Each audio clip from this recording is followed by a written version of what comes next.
Hey, what's up, mortals? Zigzag here, and welcome to part 6 of What If Naruto Was Not Made a Jinchuriki, the debut story by our writer AxleBoost. Its official title is Life Without Kurama, and Axle has given us permission to use it on the channel. Links to the original fanfiction postings will be in the description. As always, sit back and relax, you're in for a treat. Chapter 6, A Savior's Burden, Part 1. Minato stumbled through the front door, in a haze that hadn't lifted ever since he found himself wandering down a random side street of the Leaf Village. A faint memory of searching for a threat while on patrol filled the blank of why he'd taken this path to the house. Still, something was off about all of this. He searched the depths of his recent memory, trying to piece things together, but to no avail.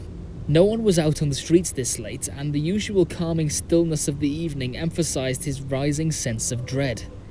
Maybe once he made it home, he could figure something out. "Minato!" cried Kushina as he entered. She came stumbling around the corner, her face bone white with panic, hurried into the living room and clasped both hands on his shoulders. "Are you alright? Where have you been? Are you hurt?" She waited for him to catch his breath, her eyes full of fear and on the verge of tears. I was out late, wasn't I? Minato asked, still in a daze. Kushina ushered him over to one of their green dining chairs, slipped his Hokage coat off and sat him down. She had a palm against his forehead.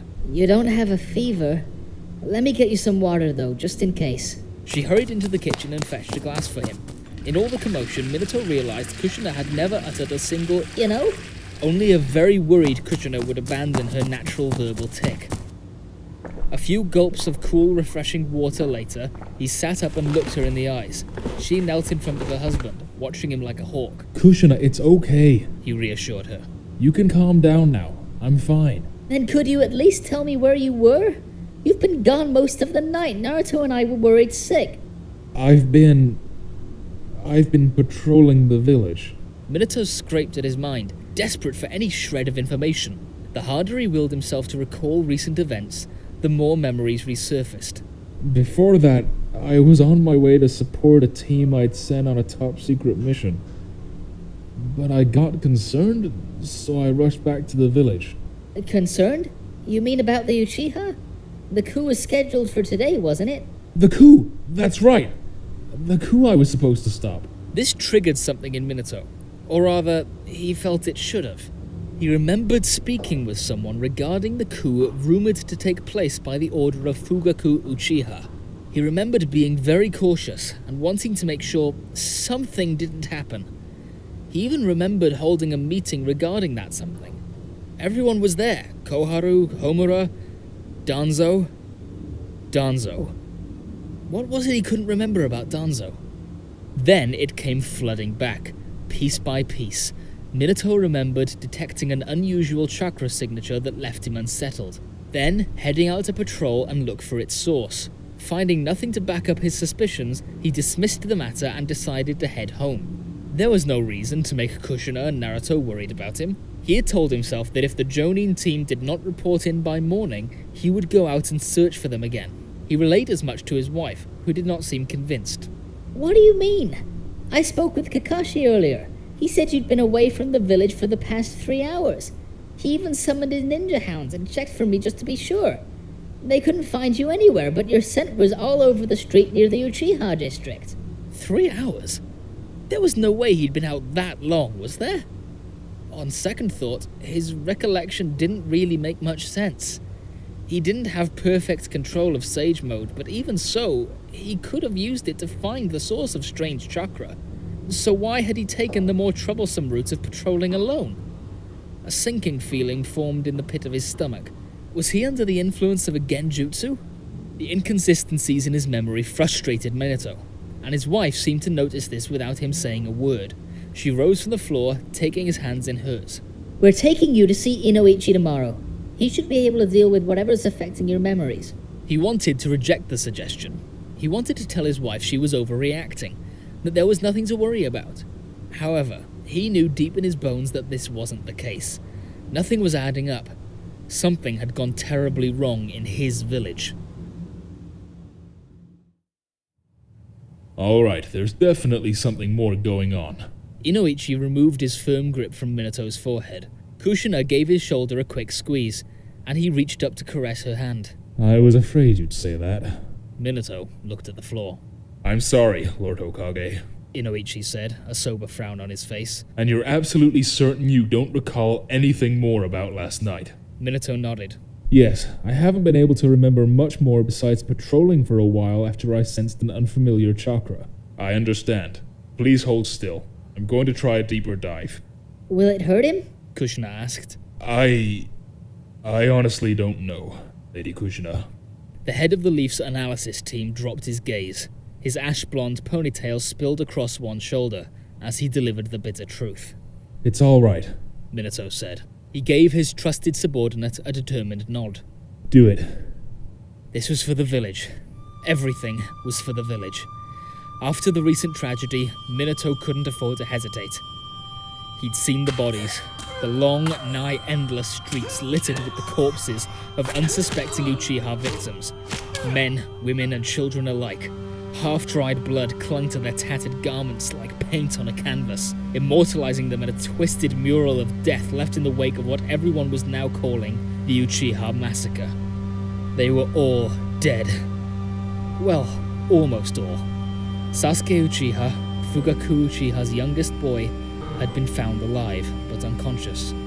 Save for Sasuke, not a single soul survived. In the aftermath, everyone was looking to their leader, the Yellow Flash, who had hastened the end of the Third Ninja World War with his mere presence, demanding answers he didn't have. How had something so horrific happened on Minato's watch, with he and the rest of his forces none the wiser? And what was he going to do about it? He didn't know. Inoichi clamped a hand onto his forehead again. He didn't know, but he could try to find out. This was the most reliable way, so he shut his eyes, relaxed his mind, and allowed Inoichi to pass chakra into him. Whether the senior member of the Yamanaka clan unearthed answers or only more questions, Minato knew he would never shake the immense guilt he wore, like a badge of dishonor. No matter who was the true culprit, he was the one responsible for protecting the lives of his people. That meant the blood of the Uchiha was on his hands.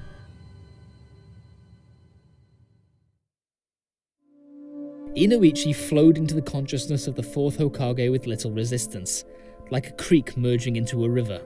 There was a faint sensation of his physical body slumping as it fell into the chair he'd positioned behind himself prior to using the mind transfer jutsu. Then, all physical stimuli faded, and there was only the world inside of the Hokage's mind. Having condensed his chakra into a smaller imitation of his real body, Inoichi willed his spirit forward amidst a sea of information, searching for its epicenter. He splayed his translucent arms and rode the wave of Minato's neural network, wading through it until he reached a large, cavernous space. Inoichi headed straight for the hub. The size of Minato's brain dwarfed him several times over. Looking up at it in awe, Inoichi took a breath to calm himself. Of course, this was something he'd done to extract intel numerous times in the past, but this mental journey was the most daunting of them all. His subject wasn't a captured enemy or a criminal. This time, it was the Hokage himself. I've made it, Inoichi thought to himself, reaching out towards the large mass of tissue. Now. The moment his hand connected with Minato's brain, he was transferred into his host's subconscious. Many layers deep, beneath all of the Fourth's surface thoughts, there was something else. Sure, there was a pocket of multiple repressed memories, with a hint of trauma, some doubt, and a flat-out denial of certain aspects of himself, as was typical with any mind. What's this? Recessed behind the bundles of nerves and tissue, where there should have been more of the same, was a cavity of some kind. Inoichi suspected the spot had been tampered with, confirming this with ease by calling upon a stream of chakra. While there were bits of memory, the majority of it was too fragmented to make much sense of at first. Reassembling the sequence was a quick process. He'd done things like this before, after all, so he knew the most efficient method. Still, he needed to leave before he ran out of chakra. That meant he had no choice but to stop when the reconstruction was still incomplete, leaving him with many more questions than answers. Maybe in the real world, Lord Hokage could help elucidate some of it for him. Given time and a nudge in the right direction, the scattered bits of memory might repair the connections on their own. Inoichi had seen it before, with the victims of PTSD in the war. He committed as much of the Fourth's information to memory as he could, then used a hand sign to expel himself. Kushina yelped beside Minato as he clasped his hands together to form a sign. He didn't blame her for the strong reaction. After a couple of minutes of not moving an inch, he'd sprung to life with no warning. Who wouldn't get startled in her position? This was Minato's first time being possessed by a Yamanaka. The surreal experience of having someone else in command of his body left him unsettled. On the bright side, at least it was over. Release, said the voice that should have been his. Minato's body went slack at the same time that Inoichi's spasmed to life. The two men took a moment to adjust to having control of themselves again. Everything appeared blurry for a moment. The chairs where Minato and his wife sat, the table against the far wall, and even the light fixtures that cast a lukewarm glow over the centre of the room. He watched it all swim into focus, concentrating on the comforting feeling of Kushina's hand on his back until the lightheadedness passed. Once it did, he got right to the point. What did you find? Minato locked eyes with Inoichi. I found a second layer of memories beneath the first set. The two were partially merged at some points, as if the original was being overwritten. I did my best to parse out the fresh memories from the old, and I was able to recover almost everything. From what I could tell, you left the village yesterday evening. You were heading off to support the team that just returned this morning from a recon mission. Right, I remember that. You received a message by bird as you were making your way through the forests on the outskirts of the Leaf, the contents of which were redacted when I tried to examine them in your mind. Minato scrunched his nose up in confusion, feeling Kushina's eyes on him. He didn't remember that. What occurred past that point is difficult to decipher. I saw bits and pieces, but nothing much of value. At any rate, it seems you changed course after getting the message and hurried back to the Leaf for some reason. Your memories seemed almost corrupted. Corrupted? Kushina asked. Yes. Think of it like a damaged tape recording. The data is mostly there, but some parts are lost. Lost as in permanently? She asked with a shaky voice. That's hard to say right now. I'd like to think there's a chance to reverse this, but without knowing the cause, I can't make a final determination. I've at least managed to use some of my chakra to isolate your true memories, in a place the new ones can't get to them, and do any further damage. Minato sighed, resting his hands on his knees. Kushina exchanged a worried look with Inoichi. She clenched her fists and stepped in front of her husband. Still shaking with emotion, he stared at her in silence. Without ceremony, she crouched and threw her arms around him. We're going to figure this out, she said through choked sobs. So don't give up, you know? Thank you, Kushina. Minato returned her hug, then stood and faced Inoichi with a steely-eyed gaze. Thank you too, Inoichi. Were you able to see anything else? Tell me everything. I've got to learn whatever I can so I can protect the village. Inoichi swallowed hard. He didn't know much more than when he took the mental plunge, but he knew what little he had gleaned would only make Minato feel worse. The Yamanaka loathed that he had the unfortunate job of being the bearer of unpleasant news. Well, here goes, Inoichi huffed. Kushina swung wildly in a random direction as she entered her home, sending a framed portrait, unfortunate enough to be hanging near the front door, flying across the room. It clattered against the wall, smashing into 3 pieces. Minato hurried in after her, fidgeting with nervous energy as he secured the latch on the door. First came the news of her friend's death along with the rest of her clan, and now this? It was a wonder Kushina made it this far before blowing a fuse. Kushina, please calm down, he begged. I knew that good-for-nothing Danzo was up to something. I just knew it, you know? She growled, stomping over to the curtains and forcing them shut. Kushina muttered to herself, continuing to angry clean as she spouted word after venomous word about the apparent shady goings-on in the village. Minato shook his head. This was going to be a long day. Inoichi's news, while incomplete, pointed to Danzo having something to do with whatever led to the memory loss. If current reports from the 3rd and Danzo's Anbu route operatives were to be trusted, then on the same night Minato was having difficulty recounting, a lone man laid waste to the entirety of the Uchiha compound. Inoichi's recollection of Minato's fragmented memories placed Danzo at the scene of his last waking moment before stumbling home to Kushina. Danzo had discussed an unknown issue with Minato related to the Uchiha clan, who opposed him in some way. Past that point, everything was a blur. In a flimsy effort to lighten the mood, the fourth joked with himself that apart from his interaction with Danzo happening in an open square, their encounter was no different from a typical council meeting. Itachi Uchiha, the oldest of Fukaku's two boys, was branded a traitor, and blamed for the atrocity committed against his clan. Minato remembered speaking to him a short time before the incident, but he could not recall the main points of that conversation. All he knew was that for whatever reason, he had planned to meet with Itachi at a later date, and he had let the child down in some way. A hollow echo of something like guilt intensified the more he strained himself to find the missing pieces of the puzzle.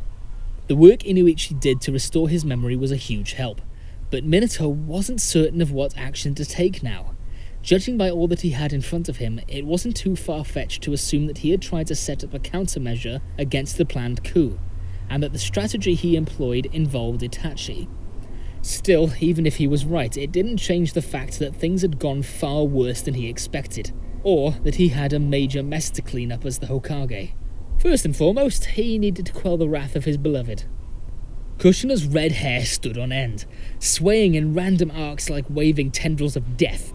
She stormed down the hall to their bedroom, making it clear why no one in the Leaf Village had dared to cross the red-hot habanero ever since her academy days. Kushina, wait! Minato chased after her, racking his brain for the right words to ease her explosive emotions. We don't know anything for sure, not yet at least. We don't, huh? Well, I could go knock the truth out of him myself. I bet that would do the trick. She stomped out of the bedroom, fists balled. Kushina, please! Minato let off a nervous laugh. You know I'd have to step in as Hokage if you attacked a Leaf Elder. Thinking fast, he added, Oh, and didn't you say that you wanted to pick up some ingredients for Naruto's favorite soup this morning? He glanced at the clock. Kushina followed his gaze, and all of her anger melted away like snow, replaced by the softness of a mother's love. What? It's really almost time for the market to open? Why didn't you say so, you know? Kushina scrambled around the house, finding her purse and a few personal items. I can't miss the half-off sales. Speaking of sales, this video was sponsored by Honey. Honey is a free browser add-on on Google, Opera, Firefox, Safari. If it's a browser, it has Honey. Honey automatically saves you money when you check out on sites like Amazon, Papa John's, and Kohl's. Wherever you shop, there's a good chance that Honey can save you money. All you have to do when you're checking out is click that little orange button, and it will find discount codes for you. It takes 2 clicks to install Honey. Anytime you check out, if there's a coupon code, Honey will find it. And if there's not a coupon code, you can rest assured that you're getting the best price possible. If you install Honey right now, you can save so much money on your online shopping, while doing absolutely nothing. There's no reason not to install Honey. It takes 2 clicks, 10 million people use it, and it has 100,000 5-star reviews. Unless you hate money, you should install Honey. Use the link in the description to start saving money now.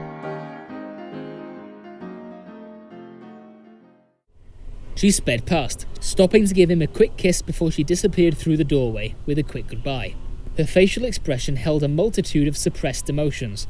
Others may not have noticed, but none of it got past her husband. A deep sense of purpose, worry, and of course grief. Minato feared her mask might crack by the time she made it to the marketplace. He too felt a painful tug in his heart, as he remembered the thoughtful gifts Mikoto brought them yesterday. He would never have the chance to thank her. If it was hitting him this hard, he couldn't imagine the impact her loss was having on Kushina right now. Sighing, he walked over to the destroyed picture frame and picked it up piece by piece. Cleaning up after her was the least he could do given all that he was feeling today. He needed to prepare a public statement about the massacre too, in order to de-escalate any panic sparked by the news. Minato didn't feel ready to set foot in his office again without answers for why he'd failed to prevent so many deaths. But he had a job to do. He'd finish up here and then find Genma and the others. Then he would decide what to do about Danzo. Later that evening, Minato returned home and kicked off his shoes before embracing Kushina, who was still trying to conceal her heavy heart behind smiles he saw through. He decided not to push her. It was better to let her tell him in her own time. Only after Naruto had gone to bed did she finally open up. Minato was sitting on their shared sleeping mats poring over Jutsu formula records when she creased her lips, bunching the cover up against her knees. Kushina? He said, setting his reading material aside. Minato, She forced out, waiting until her voice was level to speak again. I had a bad feeling that morning. The one before. You know, Minato tilted his head, waiting for her to finish. it was Makoto. She was different yesterday. Like she couldn't get something off of her mind. I think she knew. I think she knew she was going to die. Tears pooled in Kushina's eyes. She sniffled a few times, but could not hold them back. The dam broke and she fell against Minato, sobbing into his shoulder. He let her lay there, offloading all of her pain onto him, being her rock, wishing in his heart that he could take the pain away. But it was pointless. Mikoto was dead, Fugaku was dead, they were all dead, and no supportive words were going to bring them back. The Uchiha clan had been wiped out, and, whether direct or indirect, it was all his fault.